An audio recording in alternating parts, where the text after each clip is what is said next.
కాంగ్రెస్ ప్రభుత్వం ఈరోజు ప్రవేశపెట్టిన బడ్జెట్ లో విద్యారంగాన్ని పూర్తిగా విస్మరించింది.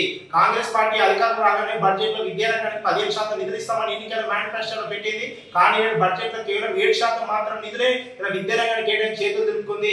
తెలంగాణ రాష్ట్రంలో విద్యారంగ సమస్యలతో విద్యార్థులు సతమతం అవుతా ఉన్నారు. ఇలా ప్రభుత్వ పాఠశాలలో మౌలిక వసతులు లేక, ప్రభుత్వ జూనియర్ కళాశాలలో, డిగ్రీ కళాశాలలో, యూనివర్సిటీలో మౌలిక వసతులు లేక ఇబ్బందులు ఎదుర్కొంటున్న పరిస్థితి ఉన్నది. ఇలా మౌలిక వసతులకి ప్రత్యేక నిధులు కేటాయిస్తారని చెప్పి సంక్షేమ రాష్ట్ర విద్యార్థులు మిచ్చాలు విడుదల చేస్తారని చెప్పి, అదేవిధంగా పెండింగ్ లో ఉన్న ఫీజు రియంబర్స్మెంట్, స్కాలర్షిప్ బకాయిల విడుదలకై ఇలా ప్రభుత్వం ప్రకటన చేస్తుందని చెప్పి ఆశించినప్పటికీ ఇలా ప్రభుత్వం ఇలాంటి ప్రకటన చేయకుండా విద్యారంగానికి నిధులు తగ్గించి విడుదల చేయడం సిగ్గుచేటు. ఇలా రాష్ట్రంలో యూనివర్సిటీల అభివృద్ధికి కాంగ్రెస్ ప్రభుత్వం ప్రత్యేక నిధులు కేటాయించి యూనివర్సిటీల అభివృద్ధికి, యూనివర్సిటీలో విద్యా ప్రమాణాలు పెరగడానికి కృషి చేస్తారనుకుంటే కేవలం రాష్ట్ర వ్యాప్తంగా ఉన్నటువంటి అన్ని యూనివర్సిటీలు కలిపి 500 కోట్లు నిధులు విడుదల చేసింది. ఈ 500 కోట్ల నిధులు ఎవరికి సరిపోతాయని చెప్పి మేము రేవంత్ రెడ్డి గారు ప్రశ్నిస్తా ఉన్నాం.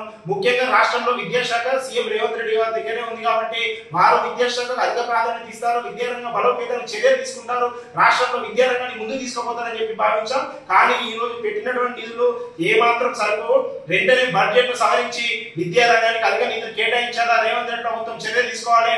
లేకపోతే బీఆర్ఎస్ కు కాంగ్రెస్ కు ఏమాత్రం తేడా లేనటువంటి విషయం ఇలా అర్థమవుతోంది.